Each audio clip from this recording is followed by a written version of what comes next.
2024 లేదా 25లో డిగ్రీ లేదా బీటెక్ చదివారా? సాఫ్ట్వేర్ జాబ్ కోసం ఎదురు చూస్తున్నారా? అయితే కోడ్ జ్ఞాన్ 100 డేస్ కోర్సులో చేరండి, జాబ్ సాధించండి. నమస్కారం ఆశ్లేష గారు. నమస్కారం మేడం, స్టూడెంట్స్ ఎగ్జామ్ దగ్గరికి వస్తూ ఉన్నాయి. అయితే ఎగ్జామ్ విషయానికి వచ్చినట్లయితే పేరెంట్స్ అండ్ పిల్లలు ఇద్దరు ఎలా అంటే పోటీ పడిపోతూ ఉంటారు. ఒకరినొకరు ఎలా అంటే మామిడి చదవాలి అది ఇది అని చెప్పేసి బుక్స్ పట్టుకుని పేరెంట్స్ వచ్చేస్తూ ఉంటారు. ఇది చదువునాను అది చదువునాను అని చెప్పేసి వాళ్ళు చెప్తూ ఇలా రకరకాలుగా టెన్షన్ పడిపోతూ ఉంటారు. లాస్ట్కి వచ్చేసరికి ఏంటి అని అంటే ఏది ఎక్కక ఏది చేయలేక ఎగ్జామ్ దగ్గరికి వెళ్ళిన తర్వాత ఏది రాయాలో అర్థం కాకుండా టెన్షన్ తీసుకుంటూ అన్ని మర్చిపోతూ ఉంటారు. అసలు ఎగ్జామ్కి ప్రిపేర్ అవ్వాలి అని అంటే పిల్లలు ఏ విధంగా ప్రిపేర్ అవ్వాలి అండ్ పేరెంట్స్ ఏ విధంగా ప్రిపేర్ చేస్తే బాగుంటుంది అంటారండి? వెరీ నైస్ క్వశ్చన్ అండి.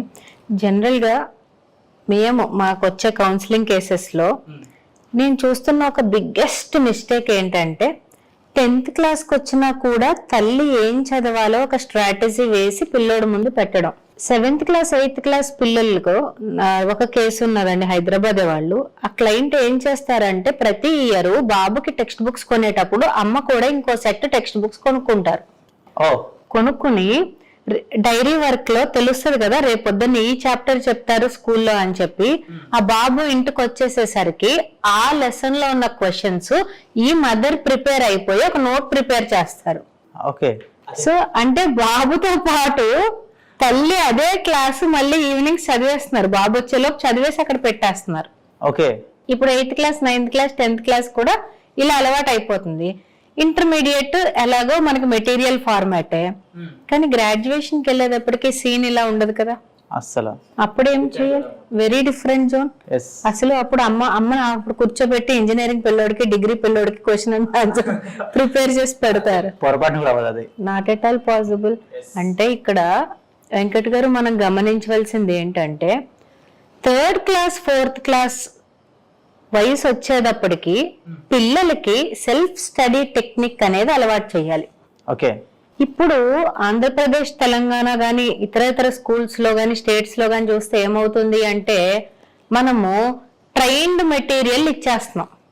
అంటే ఏదైనా ఒక కాన్సెప్ట్ కి ఇన్ని ఆబ్జెక్టివ్ క్వశ్చన్స్, ఇన్ని బిట్స్ ఉంటాయి, ఇన్ని ట్రూ ఆర్ ఫాల్స్ ఉంటాయి, ఈ క్వశ్చన్ కి ఆన్సర్ రాయాలి అని బై హార్ట్ చేసే పద్ధతిలో పిల్లవాడికి మెటీరియల్ అనేది ఇచ్చేస్తున్నాం.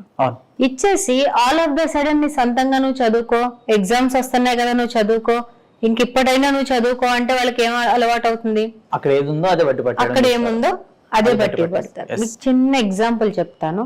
జియోగ్రఫీలో ఒక ఇంపార్టెంట్ కాన్సెప్ట్ ఉంటుందండి, winter solstice and summer solstice అనే కాన్సెప్ట్ ఉంటుంది.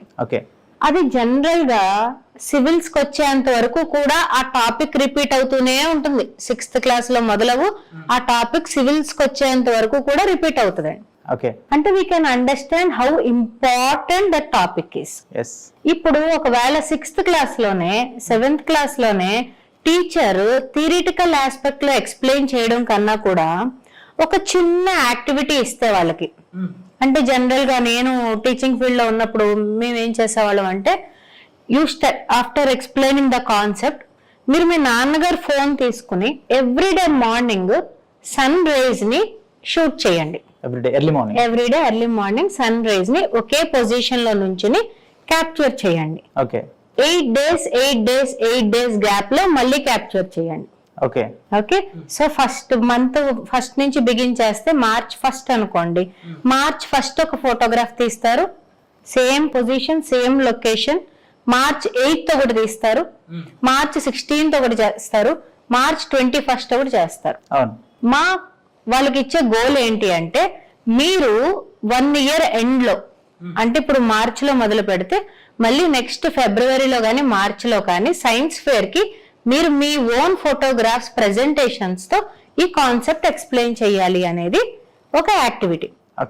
So when they take shorts everyday, మనం ఎవరికైనా ఫోటో తీస్తూ ఉంటే ఆలోచిస్తామా ఆలోచించమా? ఖచ్చితంగా థింక్ చేస్తాం. ఇదేంటి ఇలా వచ్చింది, ఒక్కొక్కసారి డైరెక్షన్ ఇలా వస్తుంది, ఇంకొకసారి డైరెక్షన్ అలా వస్తుంది అని మనకి తెలియకుండానే మనం థింకింగ్ స్టైల్ అనేది అలవాటు చేసుకుంటాం. ఇంకొకటి కూడా ఉంటుందండి, మనం ఫోటో తీసేటప్పుడు ఏదైతే పర్టికులర్ ఒకటి అనుకుంటామో సెకండ్ టైం ఫోటో తీసేటప్పుడు దాని చుట్టుపక్కల కూడా కొన్ని గమనిస్తాం. అయ్యా, very nice observation and so ambience ని కూడా మనం అబ్జర్వ్ చేస్తూ ఉంటాం, డైరెక్షన్ అబ్జర్వ్ చేస్తూ ఉంటాం. Yes. ఇలా పిల్లల్లో సెల్ఫ్ గా వాళ్ళకి ఒక థాట్ ప్రాసెస్ అనేది స్టార్ట్ అవుతుంది. అవును. సో ఇది ఇంత ఇంపార్టెంట్ టాపిక్ కాబట్టి డెఫినెట్ గా యాక్టివిటీ ఓరియంటెడ్ గా చేస్తేనే వాళ్ళకి లైఫ్ లాంగ్ దాని యొక్క ఇంపార్టెన్స్ అర్థమవుతుంది. So at the end of the year అసలు కిడ్స్ ప్రెజెంటేషన్ అంతా ఎక్సలెంట్ గా ఉంటది అండ్ చాలా రియలిస్టిక్ గా ఉంటది. Imagine 1 year photographs. ఇప్పుడు మనం ఇన్స్టా రీల్స్ లోను ఫేస్బుక్ రీల్స్ లోను ఎవల్యూషన్ ప్రాసెస్ కొన్ని చూస్తూ ఉంటాం. బటర్ఫ్లై కుకున్ కానీ చిన్న సీడ్ నుంచి ఫ్లవర్ రావడం కానీ హౌ అమ్యూజింగ్ ఇట్ ఈస్. ఇంత మంచి ఎడ్యుకేషన్ ని మనం ఏం చేస్తున్నాము అంటే మెటీరియల్ ఫార్మాట్ లో స్టడీని ఎలా చదువుకోవాలో తెలియకుండా మనం ఏం చేస్తున్నాం అంటే క్వశ్చన్ అండ్ ఆన్సర్ ఫార్మాట్ కి అలవాటు చేసేస్తున్నాం. అమ్మా నాన్న క్వశ్చన్ అండ్ ఆన్సర్స్ ప్రిపేర్ చేసి అక్కడ పెట్టడం ఏంటండి, 2 లక్షల ఫీజులు కట్టి. అంతే కదా. So somewhere self study technique ని 4th 5th స్టాండర్డ్స్ నుంచి అలవాటు చేయాలి. ఇంకొకటి ఇందులో అబ్స్టకిల్ ఏంటి అంటే చాలా మంది పిల్లలకి ఇంగ్లీష్ లాంగ్వేజ్ లెర్నింగ్ లో ల్యాక్ అవడం వల్ల మిగతా కాన్సెప్ట్స్ అర్థం చేసుకోలేకపోతున్నారు. అందుకు కూడా సెల్ఫ్ స్టడీ రావట్లేదు. వాళ్ళు they are intelligent, they are clever, but ఎవరైనా చెప్తే వాళ్ళకి వచ్చేస్తారు తప్ప వాళ్ళంతటి వాళ్ళు నేర్చుకోలేరు. అంటే ఇక్కడ ఇండిపెండెంట్ వే ఆఫ్ లెర్నింగ్ రావట్లా, చైల్డ్ డిపెండెంట్ అయిపోతున్నాడు. మరి ఇలా డిపెండెంట్ గా ఉన్నప్పుడు all of the sudden exam వారం రోజుల ముందు బుక్స్ తీ చదువు వెళ్ళు అంటే వాళ్ళకి ఏమొస్తుంది? ఇంకేం రాదండి, మొత్తం ఎగ్జామ్ వెళ్ళి కూడా ఏం రాయలేరు వాళ్ళు. ఎందుకంటే అమ్మ మీద డిపెండెన్సీ అలవాటు అయిపోయింది, నాన్న మీద డిపెండెన్సీ అలవాటు అయిపోయింది, ట్యూటర్ మీద డిపెండెన్సీ అలవాటు అయిపోయింది. అందుకని 4th 5th స్టాండర్డ్స్ నుంచి కూడా we have to train studying. ఏ విధంగా అంటే చదవడాన్నే నేర్పించడం. ఏ విధంగా అంటే వాళ్ళకి ఫస్ట్ నుంచి కూడా కాన్సెప్ట్స్ ని వాళ్ళ ఓన్ గా వాళ్ళు చదివి వాళ్ళనే ఆర్టికులేట్ చేయమనాలి.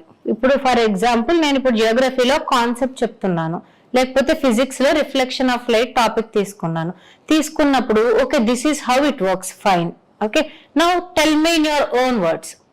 నీ సొంతంగా నువ్వు నాకు చెప్పడానికి ప్రయత్నించు అని ఎప్పుడైతే అడుగుతామో మనకు ఫస్ట్ లో కొంచెం టైం టేకింగ్ ప్రాసెస్ అయినా కూడా they will be trained by themselves. ఇంకొకటి ఎప్పుడైతే సెల్ఫ్ స్టడీ టెక్నిక్ అలవాటు అవుతుందో వాళ్ళు ఇంటర్నెట్ లో ఫ్యాక్ట్స్ సర్చ్ చేసుకోవడము, వాళ్ళకి వాళ్ళగానే ఏదైనా రిసోర్సెస్ సంపాదించుకోవడం అలవాటు అవుతుంది. ఎందుకు వెంకట్ గారు కొంతమంది 10th క్లాస్ అప్పుడే గేమ్స్ డెవలప్ చేసేస్తున్నారు, కొంతమంది ఇంటర్మీడియట్ కే సాఫ్ట్వేర్ ప్రోగ్రామింగ్ చేసేస్తున్నారు. అంటే ఇక్కడ చిన్న లాజిక్ మనకు కనబడుతుందా? సెల్ఫ్ స్టడీ అనేది పిల్లలకు అలవాటు అయిపోయింది అని చెప్పి. They don't need anybody when they learn to read by themselves. అంటే వాళ్ళ మీద వాళ్ళే డిపెండ్ అయ్యి ఈజీగా నేర్చుకుంటారు. వాళ్ళకి ఏం కావాలో వాళ్ళకి తెలుస్తుంది కూడా. పేరెంట్ టీచర్ వాళ్ళకి ఎంత అవసరమో ఎంత అవసరం లేదో వాళ్ళకి తెలియదు, కానీ నాకు కావాల్సింది ఇది అని లైఫ్ లో క్లారిటీ వచ్చినప్పుడు వాళ్ళు ఇంకా ఎక్సెల్ అవడానికి ఛాన్సెస్ ఉంటాయి. ఈ ఎగ్జామ్స్ టైంలో పేరెంట్స్ అందరికి ఇది ఒక లెసన్.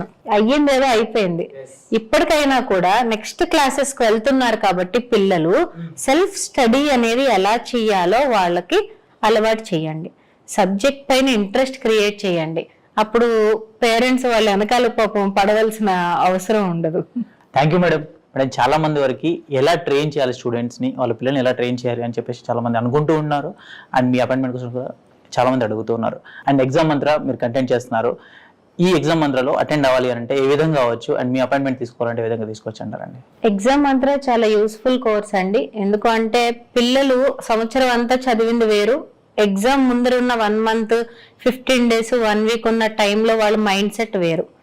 ఇలాంటి టైంలో వాళ్ళు ఎగ్జామ్ మంత్ర లాంటి కోర్స్ ఎన్రోల్ చేసుకుంటే ప్రిపరేషన్ స్ట్రాటజీ క్విక్ గా ఎలా చేసుకోవాలో తెలుస్తుంది, ఆన్సర్ రైటింగ్ స్ట్రాటజీస్ తెలుస్తాయి, క్విక్ మెమరీ టెక్నిక్స్ తెలుస్తాయి, ఫుడ్ అండ్ డైటరీ హ్యాబిట్స్ అని బ్రెయిన్ ఎక్సర్సైజ్ గానీ ఎలా చేసుకోవాలో తెలుస్తుంది, study techniques more over last minute లో మనకి హెల్ప్ అయ్యే చాలా స్టడీ టెక్నిక్స్ ఇవన్నీ మనం ఎగ్జామ్ మంత్రాలో చాలా క్లియర్ గా మెన్షన్ చేయడం జరిగింది.